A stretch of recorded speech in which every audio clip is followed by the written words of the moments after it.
So it was the spring of 1981, and I wanted to desperately to take a year off from college and have some kind of scientific experience in Europe. And then by sheer coincidence, I ran into a neighbor at my home towards the beginning of the summer who was a virologist at NIH in Bethesda, and he knew a virologist in France by the name of George Perriez. I left my home in DC, I went to Woods Hole, Massachusetts, where I was working at this laboratory at MBL, and I finally get a letter from George Perriez extending me an invitation to go to Paris, and it was like a Deus Ex Machina thing.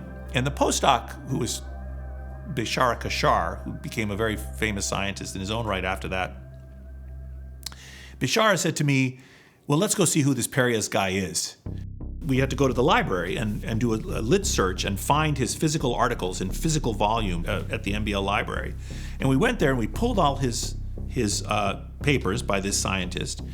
And this guy was very interested in the enzootic viruses, in viruses that live in animals like rotavirus and coronavirus, that live in animals and then are transmitted to humans and are transmitted via animal feces.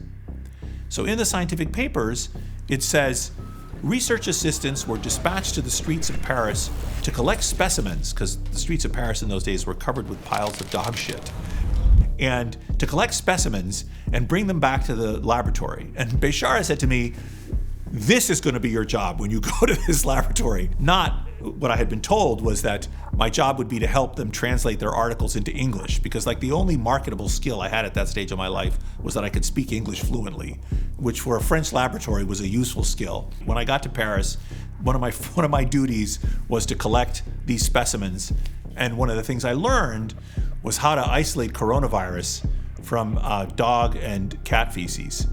And this familiarity with coronavirus was then hugely helpful to me, 40 years later in 2020, when the COVID-19 pandemic struck.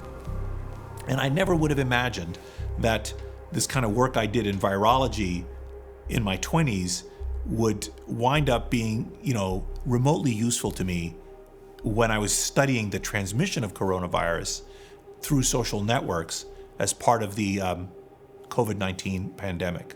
But there are many examples of these kind of serendipity. So one of the other things that happened when I was getting my PhD at the University of Pennsylvania in the 1990s, there had been this tradition in sociology of studying interlocking directorates of corporations.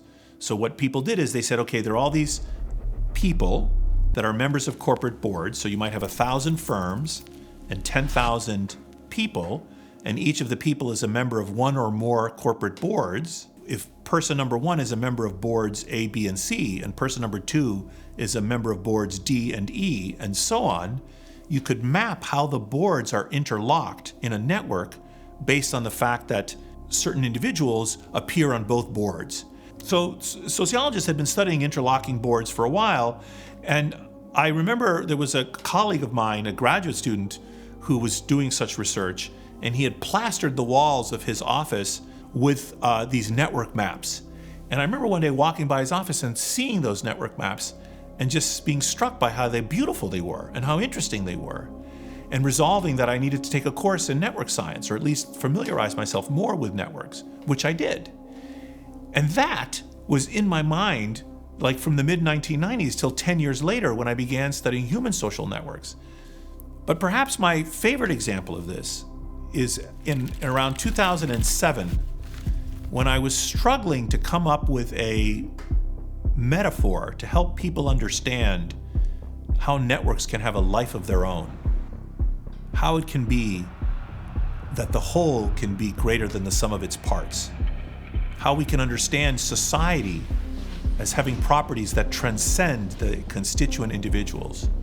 I was able to use ideas that I had learned over 40 years earlier in high school. And here, I stumbled on the idea of using the allotropes of carbon. And most people know that carbon comes in different forms. So you can have graphite, which is soft and dark, or diamond, which is hard and clear. And there are two key intellectual ideas there. First of all, these properties of softness and darkness and hardness and clearness are not properties of the carbon atoms, they're properties of the collection of carbon atoms.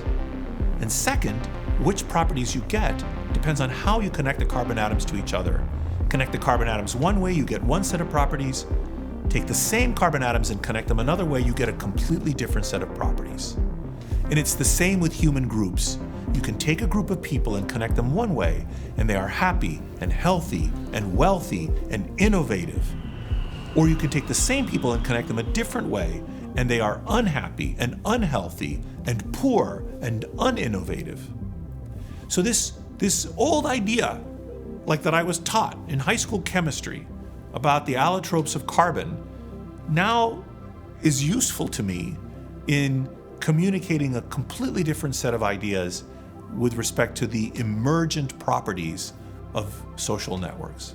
And those three examples of, the virology of coronavirus, where I was trying to extract it from French dog poop, to interlocking boards of American corporations, to the allotropes of carbon, all of those things wound up being useful to me decades later as I was studying human social networks, which, has wound up being my life's work.